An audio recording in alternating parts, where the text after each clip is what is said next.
అందరికీ నమస్కారం. జన విజ్ఞానిక కార్యక్రమానికి మరలా స్వాగతం. ఈరోజు కథ అనగనగా ఒక ఊరిలో పుల్లయ్య లక్ష్మమ్మ అనేటువంటి దంపతులు ఉండేవారు. పుల్లయ్యకి తెలివి తక్కువ, ఆకలి ఎక్కువ అని ఇరుగు పొరుగు వాళ్ళందరూ గేలి చేస్తూ ఉండేవారు. ఆ సూటిపోటి మాటలకి లక్ష్మమ్మ బాధపడుతూనే తన భర్తని సముదాయించుకుంటూ కుటుంబాన్ని గడుపుతూ ఉండేది. ఒక రోజున పుల్లయ్య అత్తవారింటికి వెళ్ళాలనుకున్నాడు. రైళ్ళు బస్సులు లేని ఆ రోజుల్లో కాలినడకే శరణ్యం గనక చద్దిమూట కట్టుకుని కాలినడకనే బయలుదేరి అత్తవారింటికి వెళ్ళాడు. అత్తవారింటికి వెళ్ళిన తర్వాత రాక వచ్చిన అల్లుడిని చూసి అత్తగారు ఎంతో సంబరపడి ఎన్నో మర్యాదలు చేసింది. ఆ కాళ్ళు కడుక్కోవడానికి నీళ్ళు ఇచ్చి ఆ చక్కగా అంతా చూసిన తర్వాత పలహారానికి పిలిచింది. అత్తగారు అల్లుడు వచ్చాడు కదా అని చెప్పేసి అత్తగారు కుడుములు చేసి పెట్టింది. ఆ కుడుములు చాలా రుచిగా అనిపించాయి పుల్లయ్యకి. నెయ్యి బెల్లం కలుపు తింటుంటే మరింత మధురంగా అనిపించాయి.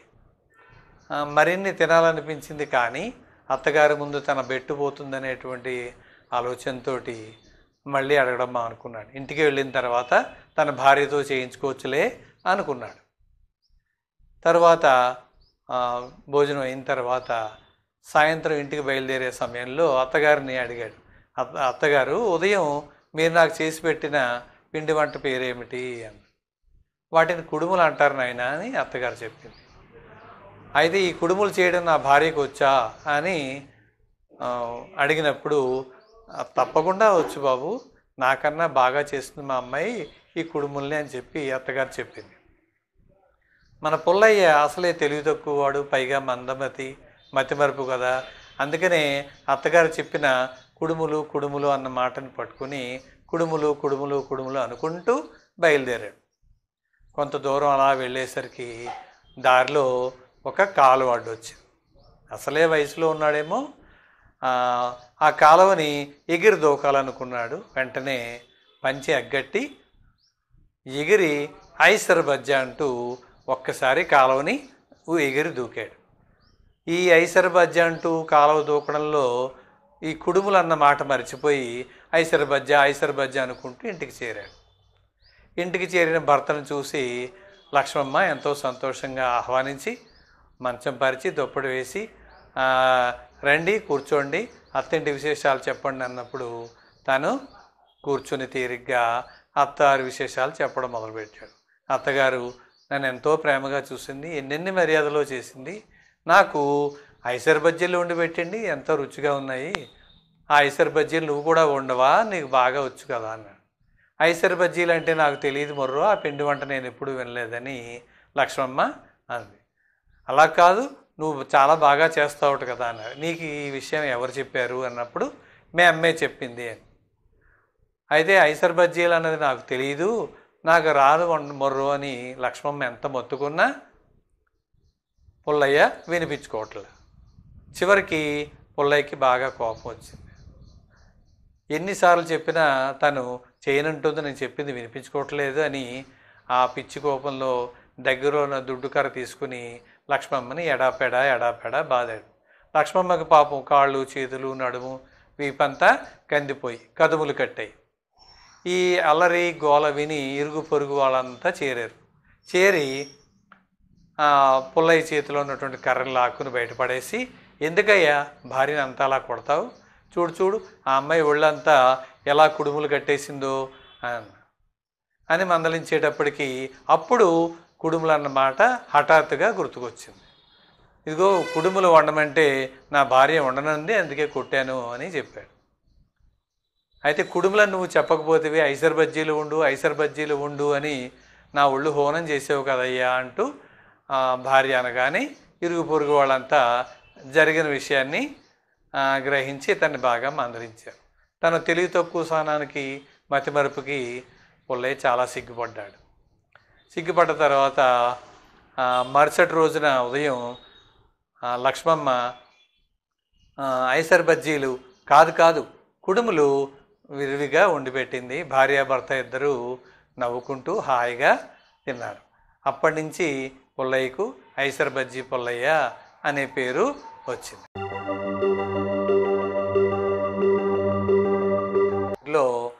పేరయ్య అనేటువంటి ఒక పంతులు ఉండేవాడు. ఆయనకి అనుమానం ఎక్కువ, చేదస్తం, భయం మరింత ఎక్కువ. ఒక రోజున భార్యాభర్త ఇద్దరు భోజనం చేస్తున్నారు. భోజనంలో భార్య మామిడి పండ్లు వడ్డించింది. మామిడి పండ్లు ఇద్దరు తింటూ ఉన్నారు.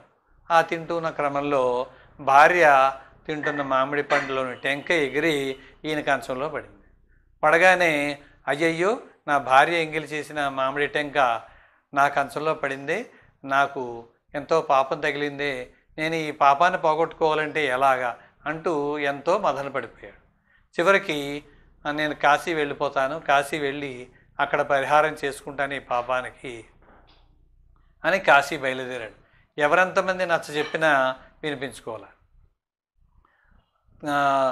కర్ర భుజాన వేసుకుని కావలసిన సామాన్లు మూట కట్టుకుని కాశీకి బయలుదేరాడు. అలా నడుస్తూ నడుస్తూ నడుస్తూ సాయంత్రానికి ఒక ఊరు చేరాడు. ఆ ఊరిలో ఉన్నటువంటి ఒక ఇంటి అరుగు మీద కూర్చుని ఆ వాళ్ళని, అమ్మ ఏదైనా వంట చేసుకోవడానికి గిన్నె ఇవ్వండి అని కోరినప్పుడు ఆ కోడలు ఒక చట్టి ఇచ్చింది. దాంట్లో వండుకుని తినేసిన తర్వాత చట్టీని శుభ్రం చేసి ఇవ్వబోతుంటే అప్పుడే వచ్చిన అత్తగారు చూసి, అయ్యయ్యో ఈ చట్టి ఇచ్చావా, ఇది మన పిల్లికి అన్నం పెట్టేది కదమ్మా, ఇదెందుకు ఇచ్చావమ్మా అని అనగానే వాడు పాపం సిగ్గుతో చచ్చిపోయాడు. అంత పని ఇది. తర్వాత ఎలాగో రాత్రి అరుగు మీద నిద్రపోయి మరుసటి రోజు మరొక ఇంటికి చేరాడు.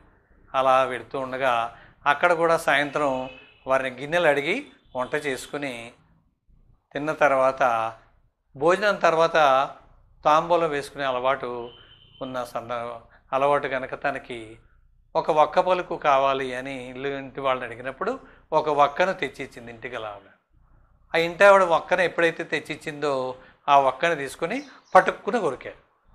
కొరకగానే వక్క ముక్కలైంది. వెంటనే ఆ శబ్దానికి ఇంటి ఆవిడ బయటకు వచ్చింది.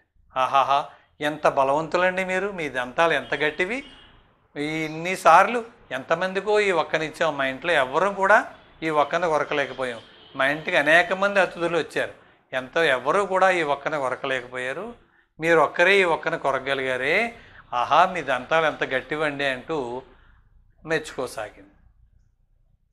ఎప్పుడైతే ఆవిడ మెచ్చుకుంటా ఉందో వాడికి, అయ్యయ్యో నా భార్య ఎంగిలి అంటేనే నేను చిరాకు పడి వచ్చేసానే, ఇంతమంది ఎంగిలి చేసిన ఒక్కని నేను కొరికానే, అయ్యయ్యో నేను చాలా పొరపాటు చేశానే, నా భార్య దగ్గర ఉంటేనే మేలు అని చెప్పేసి అప్పుడు తన బుద్ధి తెచ్చుకొని తిరుగు ప్రయాణం అయ్యి ఇంటికి వెళ్ళి భార్యతో సఖ్యంగా ఉంటూ తన అనుమానాన్ని తగ్గించుకున్నాడు.